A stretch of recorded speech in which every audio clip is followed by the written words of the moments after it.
Está acompanhando, claro, acompanhou o discurso do presidente Jair Bolsonaro na Assembleia Geral da ONU, também o presidente Joe Biden, que falou na sequência do presidente brasileiro.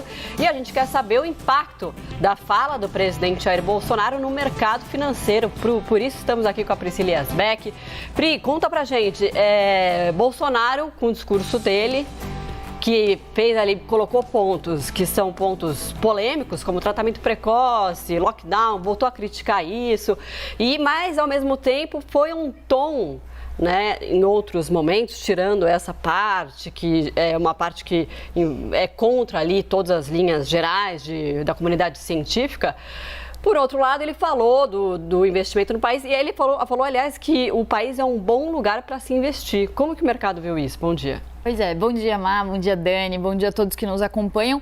O mercado viu que ele fez um discurso um pouco mais moderado do que os outros discursos, mas ainda assim quis fazer um aceno para a base justamente nesses pontos que você falou. Então, a Bolsa estava subindo 0,23%, uma recuperação depois do tombo de ontem, não só aqui, como nos mercados globais, por causa da questão da Evergrande, aquela chinesa que está prestes a dar um calote. Só que aí, depois do discurso do Bolsonaro, o Ibovespa começou a subir, chegou a ter uma alta de 1%, agora está com uma alta de 0,5%, então seguiu no mesmo ritmo de recuperação que já vinha antes do presidente começar a discursar na Assembleia da ONU. Então, o mercado percebe que não teve nenhum elemento muito novo nas falas de Bolsonaro.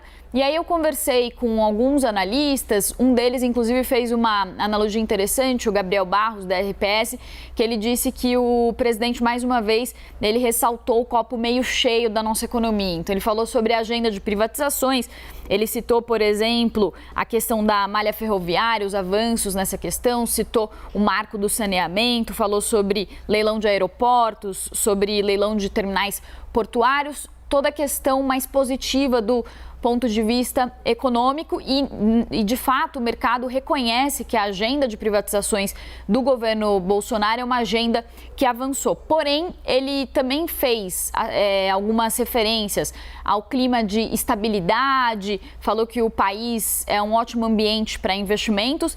De fato, o país tem atraído investimentos externos, mas não porque o governo consegue trazer uma estabilidade. Pelo contrário, a gente viu aí recentemente, com as discussões sobre reforma do imposto de renda, que há uma instabilidade jurídica ainda no país. Houve recentemente várias questões relacionadas à crise institucional. A política deu um pouco uma trégua agora, depois que o presidente Jair Bolsonaro fez a sua declaração à nação, aquela carta, atenuando um pouco o seu tom reduzindo um pouco o clima ali de tensão entre os poderes.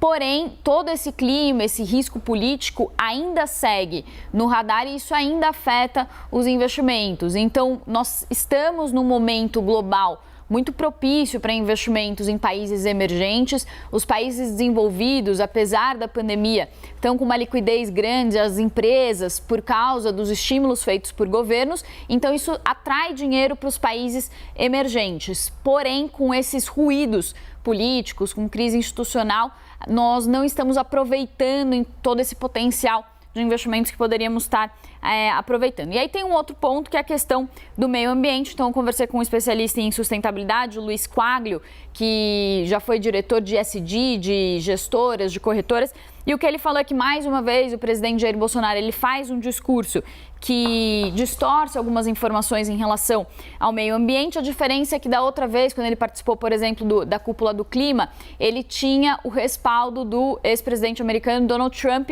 e agora não tem mais. Então, basicamente, foram essas as questões aí que alguns analistas de mercado levantaram, mas, no resumo da ópera, ele acena para a base, não faz nenhum discurso muito novo. Nas questões aí do meio ambiente, da segurança jurídica, o presidente fala que tem muitos avanços, mas os analistas do mercado discordam, porém concordam também com essa questão aí que o presidente ressaltou sobre avanço da agenda de privatização.